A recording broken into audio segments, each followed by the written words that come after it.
Shares of Boeing fell 8% today after the FAA ordered airlines to ground dozens of 737 MAX 9 aircrafts for inspections after a piece of the aircraft blew out during an Alaska Airlines flight. Joining me now to discuss is former FAA Administrator Michael Huerta.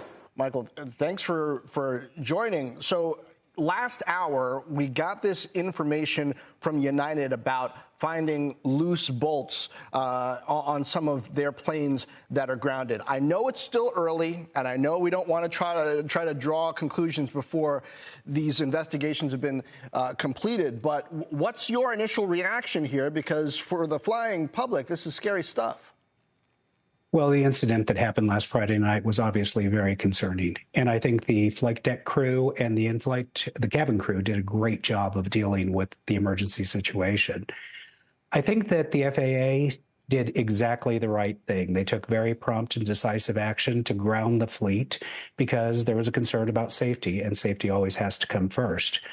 Now, they've been working with Boeing, and just today they published inspection instructions for very comprehensive and thorough inspections. And as evidenced by the recent reporting, what they're finding is perhaps some additional information that's very helpful. It is really important to give the investigators the time and the space to do their work.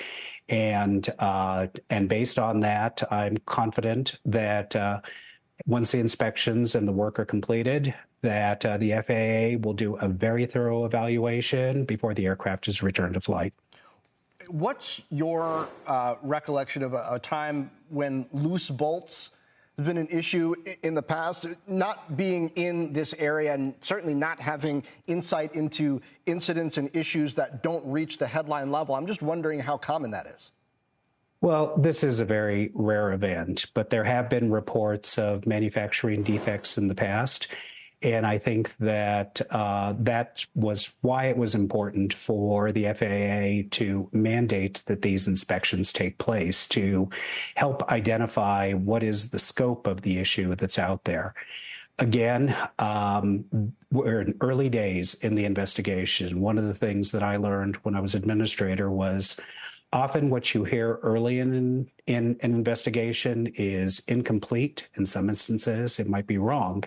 But you have to let the investigators do their work.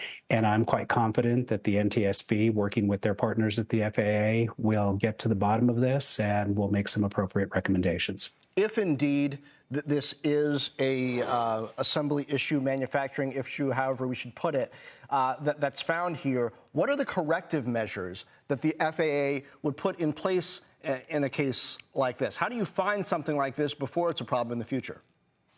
Well, one of the things that the FAA will be looking at is what are Boeing's processes to ensure quality control, to ensure that all of the appropriate standards are being met throughout the entire process. And as part of the evaluation, they will be looking at are those controls as effective as they need to be? Might they need to be changed? Do there need to be much more robust and detailed inspections at different stages in the process? Again, it's early days, but there are a lot of things that the regulator will be looking at in order to ensure the safety of the flying public.